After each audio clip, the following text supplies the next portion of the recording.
Day 3 ಇನ್ ಮುಂಬೈ. ನಾವು ಪೂಜೆ ಎಲ್ಲ ಮುಗಿಸ್ಕೊಂಡು ಟಿಫನ್ ಮಾಡಿ ಪಾರ್ಕ್ ಹತ್ರ ಹೋಗೋಣ ಅಂತೇಳಿ ಹೋಗ್ತಾಯಿದ್ವಿ. ಅಲ್ಲಿ ತುಂಬ ಪಿಜನ್ಸ್ ಬರುತ್ತೆ, ಸೊ ಹಂಗಾಗಿ ಸ್ವಲ್ಪ ಅಕ್ಕಿ ಎಲ್ಲ ತೊಗೊಂಡು ಅಲ್ಲಿ ಪಿಜನ್ಗೆಲ್ಲ ಹಾಕೋಣ ಅಂತ ಹೇಳ್ಬಿಟ್ಟು. ಆಲ್ರೆಡಿ 9 o'clock, ಬಟ್ ಆದರೂ ಎಷ್ಟೊಂದು ಸನ್ನಿ ಇದೆ ನೋಡಿ. ಆ ಸನ್ಲೈಟಲ್ಲೇ ಜಸ್ಟ್ ಹಾಗೆ ಮನೆ ಒಳಗಡೆ ಕೂತ್ಕೊಂಡ್ರೆ ಸುಮ್ಮನೆ ಶಿಕೆ ಅಂತ ಹೇಳ್ಬಿಟ್ಟು ಹಂಗೆ ಪಾರ್ಕ್ ಹತ್ರ ಹೋಗೋಣ ಅಂತೇಳಿ ಹೋಗ್ತಾಯಿದ್ವಿ. ಅಲ್ಲಿ ಆ್ಯಕ್ಚುಲಿ ಟೆನ್ನಿಸ್ ಕೋರ್ಟ್ ಎಲ್ಲ ಇದೆ ಮತ್ತು ಪ್ಲೇ ಗ್ರೌಂಡ್ ಎಲ್ಲ ಇದೆ. ಸೊ ಹಂಗಾಗಿ ಎಲ್ಲ ಆಲ್ರೆಡಿ ಅಷ್ಟು ಬೇಗನೆ ಎಲ್ಲ ಸಂಡೇ ಅಲ್ವಾ, ಸೊ ಹಂಗಾಗಿ ಎಲ್ಲರೂ ಬಂದು ಪಾರ್ಕಲ್ಲಿ ಆಟಾಡ್ತಾಯಿದ್ರು, ಟೆನ್ನಿಸ್ ಆಡ್ತಾಯಿದ್ರು.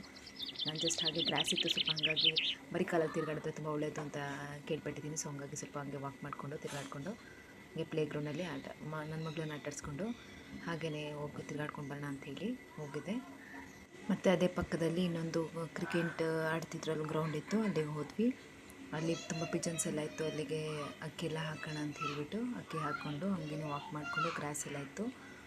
ಮಗಳು ಕೂಡ ಬರೀ ಕಾಲಲ್ಲಿ ವಾಕ್ ಮಾಡಲಿ ಅಂತ ಹೇಳ್ಬಿಟ್ಟು ಅವಳಿಗೂ ಹಾಗೆಯೇ ವಾಕ್ ಮಾಡಿಸ್ಕೊಂಡು ಪಿಜನ್ ಜೊತೆ ಆಟ ಆಡ್ಕೊಂಡು ಹಾಗೇ ಟೈಮ್ ಪಾಸ್ ಮಾಡ್ತಾಯಿತ್ತು. ಪಿಜನ್ ಜೊತೆ ಹಾಗೆ ಆಟ ಆಡಿಕೊಂಡು ನಾವು ಮಿನಿ ವಾಂಖೇಡೆ ಸ್ಟೇಡಿಯಂ ಅಂತಲೇ ಹೇಳ್ಬೋದು, ಅಲ್ಲಿ ಕ್ರಿಕೆಟ್ ಆಡ್ತಿದ್ದೆ ಸಂಡೇ ಅಲ್ವಾ. ಸೊ ಹಂಗಾಗಿ ಆಮೇಲೆ ಅದನ್ನೆಲ್ಲ ಮುಗಿಸ್ಕೊಂಡು ನಾವು ಶಾಪಿಂಗ್ ಹೋಗೋಣ ಅಂಥೇಳಿ ಹೋದ್ವಿ. ಅಲ್ಲಿ ಸ್ಟಾರ್ ಬಜಾರ್ ಅಂತ ಒಂದಿದೆ, ಅಲ್ಲಿ ಶಾಪಿಂಗ್ ಮಾಡಬೇಕಿತ್ತು. ಹಾಗೆಯೇ ಅಲ್ಲಿ ಜುಡಿಯೋ ಇತ್ತು, ಹಾಗೆ ಸ್ವಲ್ಪ ಶಾಪಿಂಗ್ ಮಾಡಿ ಬಟ್ಟೆ ಎಲ್ಲ ಶಾಪ್ ಮಾಡಿಕೊಂಡು, ಸ್ವಲ್ಪ ಆಫರ್ ಇತ್ತು, ಹಾಗೇನೆ ಬಟ್ಟೆ ಎಲ್ಲ ತೊಗೊಂಡು ಶಾಪ್ ಮಾಡ್ಕೊಂಡು ನೆಕ್ಸ್ಟು ಸ್ಟಾರ್ ಬಜಾರ್ ಅಂತ ಇತ್ತು, ಅಲ್ಲಿ ಹೋಗಿ ಶಾಪಿಂಗ್ ಮಾಡಿಕೊಂಡು ಮತ್ತೆ ಮನೆಗೆ ಬಂದು ಬೀಚ್ಗೆ ಹೋಗೋಣ ಅಂತ ಹೇಳ್ಬಿಟ್ಟು ಎಲ್ಲ ರೆಡಿಯಾಗಿ ಅಂಗಡಿ ಹತ್ರ ಹೋಗಿ ಸ್ನ್ಯಾಕ್ಸ್ ಎಲ್ಲ ತೊಗೊಳ್ಳೋಣ ಅಂತ ಹೇಳಿ ಬೇಕ್ರಿ ಹತ್ರ ಹೋದ್ವಿ. ಬೇಕ್ರಿ ಹತ್ರ ಹೋಗಿ ಸ್ನ್ಯಾಕ್ಸ್ ತೊಗೊಂಡು, ನಮ್ಮದೇ ಬೇಕ್ರಿ ಇರೋದ್ರಿಂದಾಗಿ ಅಲ್ಲೇ ಸ್ನ್ಯಾಕ್ಸ್ ತೊಗೊಂಡು ಹೆವಿ ಟ್ರಾಫಿಕ್ ಇತ್ತು. ಆ ಟ್ರಾಫಿಕಲ್ಲಿ ನಾವು ಆಟೋ ಮಾಡಿಕೊಂಡು ಹಾಗೆಯೇ ಹೋಗ್ತಾಯಿದ್ವಿ. ನೋಡ್ಬೋದು ಹೇಗಿದೆ ಅಂತ. ಮೋಸ್ಟ್ ಬ್ಯುಸಿಯೆಸ್ಟ್ ಆ್ಯಂಡ್ ತುಂಬ ಡರ್ಟಿಯೆಸ್ಟ್ ಸಿಟಿ ಅಂದರೆ ಮುಂಬೈನೇ ಅಂತ ಹೇಳ್ಬೋದು. ನಮ್ಮ ಕರ್ನಾಟಕನೇ ಎಷ್ಟು ಬೆಟರ್ ಅಂತ ಹೇಳ್ಬೋದು. ನಮ್ಮ ಕರ್ನಾಟಕಕ್ಕೆ ಇದನ್ನು ಹೋಲಿಸ್ಕೊಳ್ಳೋಕ್ಕೆ ಆಗೋಲ್ಲ, ಅಷ್ಟು ಡರ್ಟಿ ಆಗಿದೆ.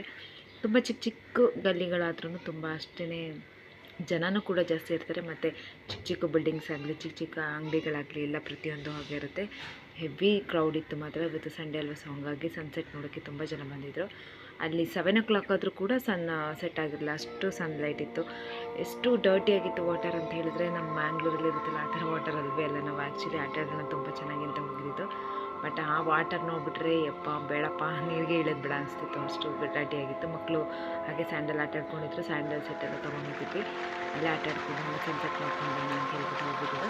ಮಕ್ಕಳೆಲ್ಲ ಹಂಗೇ ಎಂಜಾಯ್ ಮಾಡ್ತಾಯಿದ್ರು. ನಾನು ರೀಲ್ಸ್ ಮಾಡ್ಕೊಂಡು ವೀಡಿಯೋ ಮಾಡ್ಕೊಂಡು ಸನ್ಸೆಟ್ ಮಾಡ್ಕೊಂಡು. Okay, see you next video, bye bye.